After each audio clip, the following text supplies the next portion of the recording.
welcome back to another video. In today's video we're going to be doing something completely different. I'm going to be giving my 7 month, I think I've had the Grom for 7 months, but I'm going to be giving my 7 month review and thoughts. But before we get started, I'm going to need you to hit the subscribe button, man. It's you know, we had a big substantial amount of growth, and then you know, it all kind of went downhill, so we need to get that back on track. Also, if you keep up with the community tab, you'll see that I've been trying to promote my website, Ride 13. Look at this keychain. I mean, look at the keychain. 0 to 60 eventually. That is perfect for anybody who has a Honda Grom, because we're getting 0 to 60 eventually. Sometimes, and sometimes we won't even make it there, right? Also, the shirts. I just got the first, I guess, prototype. So I don't know if you can see that in the mirror, but the shirt and the shirt quality is amazing. So. And also, there's free shipping. There's free shipping on all products, everything in the store, free shipping. And I'll leave the link down below to all this in the description. Also, we're going to be on minimal wheelies today. My chain is really loose, and I have not tightened it yet. So,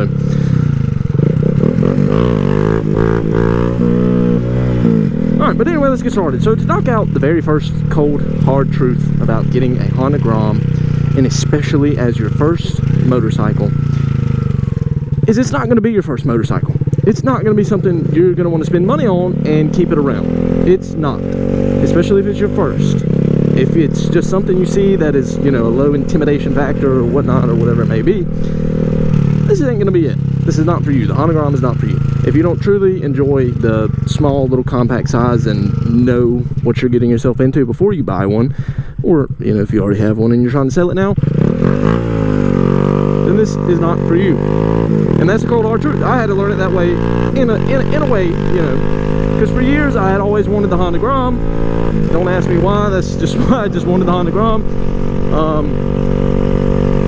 And yeah, that's just what I wanted. But I mean, I went through a stage where I wanted to get something bigger.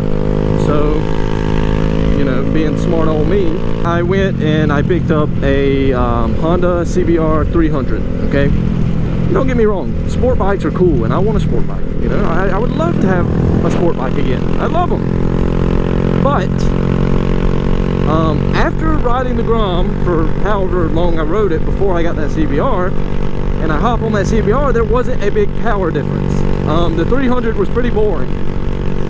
With the 300 being boring in my eyes, because I felt like it didn't, you know, a 300 wasn't that big of a step up from the Grom. And that's just the honest truth. I sold the CBR 300 and I haven't had an interest in 300 sport bikes since. You know, I mean, you can notice a little bit of a power change. Of course, you're going to notice a little bit of a power change. The motors are bigger, of course. You're going to notice power change. But at the end of the day, it felt like a Grom to me. You know, there just wasn't that big of a difference. So, back to the fact, if you're buying a Grom and you think it's going to be your first and only motorcycle, you are dead wrong. And I accepted that after I sold that shitty 300. And I'm not saying people with 300s are shitty. I'm just saying, alright, so that's the hard truth out of the way. That if you already have a Grom, you know this, and you're just watching this video. But if you don't have a Grom and you're thinking about buying one, and you think it's going to be your only motorcycle, it's not. It's never going to be the final one you get. For me, it was different because this is just what I had wanted for at least 2 years. Ever since I laid eyes on the little motorcycle, this is just what I wanted. I mean, of course, I'm going to get something. Of course, I'm going to get a sport bike, you know, but everybody ain't got sport bike money. So,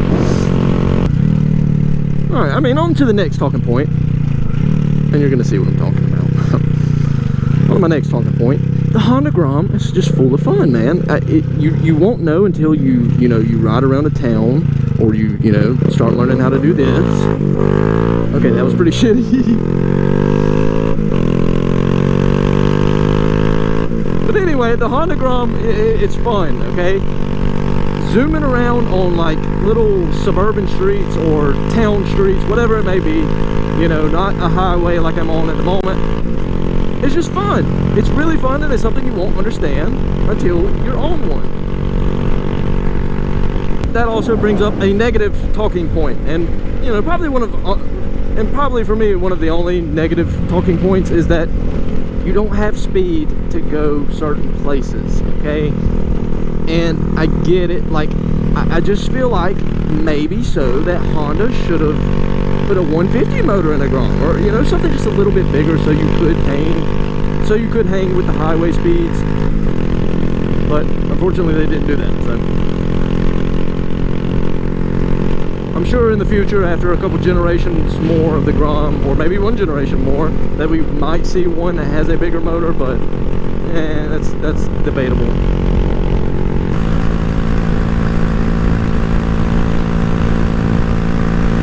Look, see, we hit 60! We hit 60! Honda Grom has loads of aftermarket accessories, all kinds of stuff. Like, I mean, this bike has a lot of aftermarket market.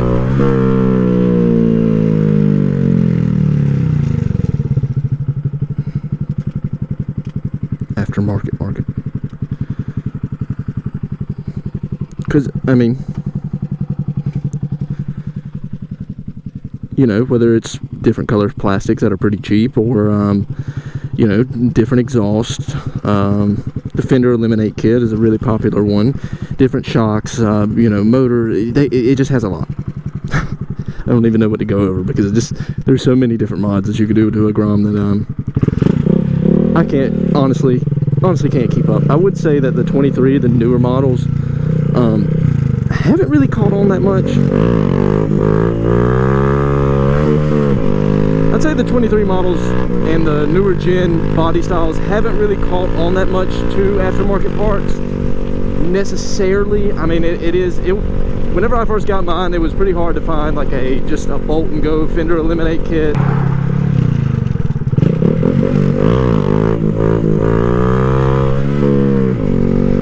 But anyways, its motors don't really change that much, besides this year's Grom getting the 5-speed transmission and the 22. You can still find loads of performance parts. And so that jumps us to our next talking point, which is reliability. I've never had a single problem with the Grom, and I'm almost 2,000 miles in, which, you know, some people say that's a lot, and some people say, you know, that's barely anything. I think it's barely anything because it's a Honda. Whenever I was a kid, I had I say a kid, but whenever I was younger, I had a 2006 Honda Rancher. Okay, that's a four-wheeler for the people that don't know. I've never been down this road ever, but I had a 2006 Honda Rancher, right? And I beat the ever-loving shit out of that four-wheeler. I'm talking about just absolutely beat the shit out of it everywhere I went. You know, full pin, 60 mile an hour, dirt corners, drifting. I sunk it. I beat the shit out of that Honda, okay? And it never quit up until the day that I sold it to help fund me to get another ride after I crashed my vehicle. It never slowed down. It never skipped a beat. I mean, that, you know. So right there at an early age, which is, you know, probably what turned me into a big Honda fan, is the fact that I took this four-wheeler and, again, I just beat the shit out of it. Maybe some pictures are popping up on the screen right now. I mean, from sinking it to a whole bunch of shit. I just, you know, the results are endless. But again, I could not kill that four-wheeler no matter how hard I tried, no matter how much hell I put it through. I could not kill that four-wheeler. And everyone else in my entire life that I've known had a Honda, they could never kill it. I mean, it just would not die.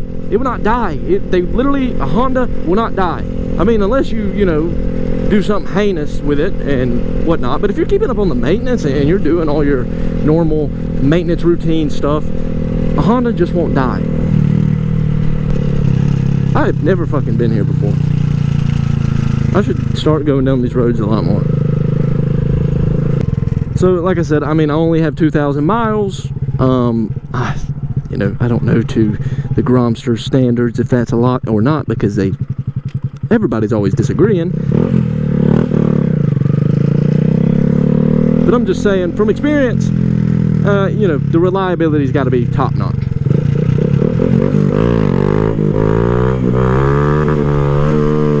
About reliability, I just remembered my second con, and I think everybody's con who's got these newer model Honda Groms, is that they've had transmission problems. And now that I think about it, I've had a couple of transmission problems. I wouldn't say it's nothing crazy. It's nothing that'll leave me beside the road just yet. It's nothing that's kept me from shifting my gears, you know, just fine. But, you know, I've noticed a little scratching whenever I'm trying to downshift sometimes, you know, very rarely. Holy shit, there's a big Fritos Lay truck behind me. Honda.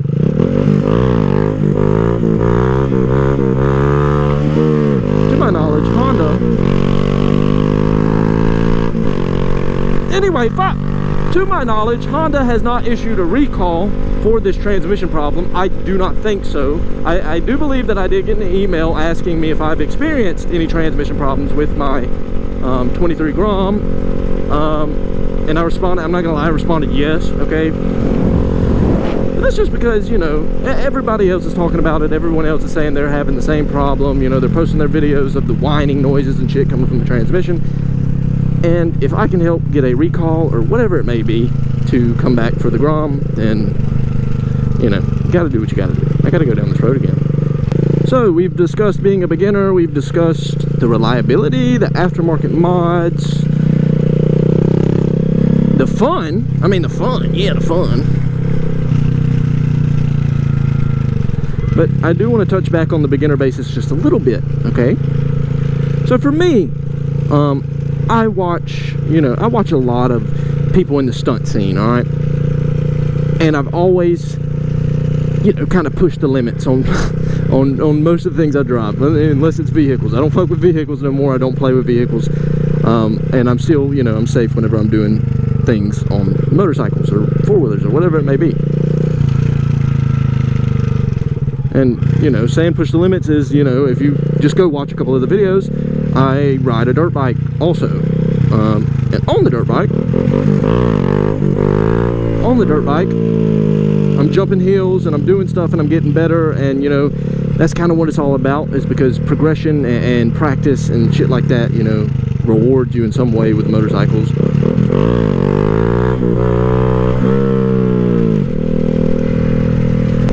But for people who like want to get into the stunt scene, or they want to start stunting, or you know, they want to learn how to ride a wheelie down the road, maybe it's just minimal, they want to do a wheelie or whatever it may be, do a burnout or whatever, and you know, they've never ridden a motorcycle in their life, they've never ridden a dirt bike, they've never ridden none of that. This is the perfect bike to start doing that on.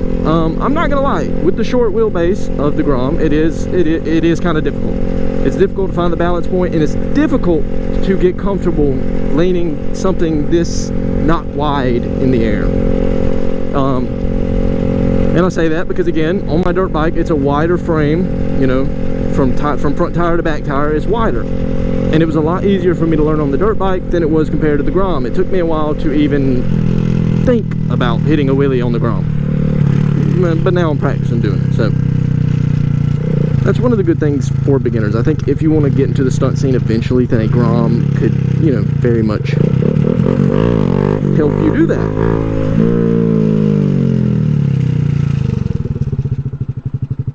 Look at the water, guys.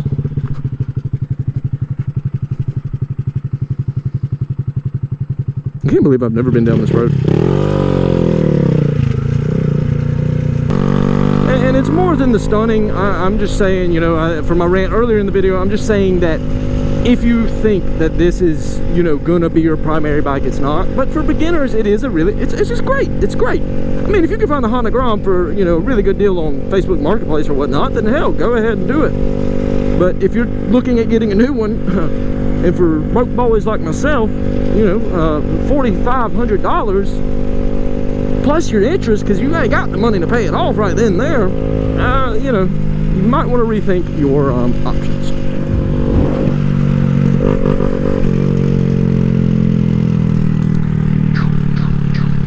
And there comes the rain. Wicked. So at $4,500, and I'm not saying they're $4,500 everywhere, but I'm saying at most dealers they're going to be $4,500, and I believe that's excluding your tax and your freight charge and everything else. So, you know, you still got your interest rate after that, blah blah blah. But anyway, at $4,500 or $3,500, you can go get a sport bike. You can get a sport bike, a 300 sport bike, for that money. That's why I'm trying to put an emphasis that the Grom just needs to be something that you actually want. Ah, nice rainy day.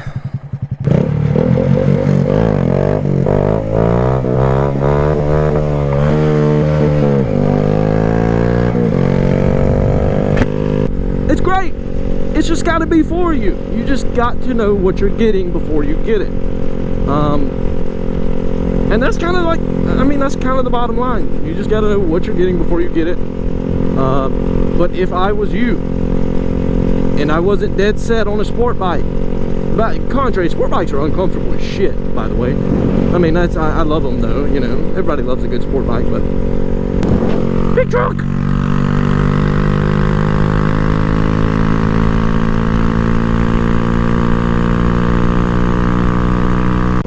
Anyway, that's my thoughts on the 23 Honda Grom, or the 3rd gen, 4th gen, I can't remember, I'm sorry. Anyway, that's my thoughts, and thanks for watching this video. Hit the subscribe button if you haven't already, because you want to be a subscriber. And consider dropping a like, and comment and tell me your thoughts about the Honda Grom. Anyway, thanks for watching, and have a great day.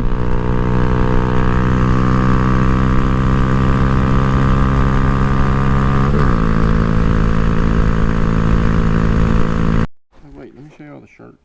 Look at that. Check that out, bro. Go to the website. Get out of here.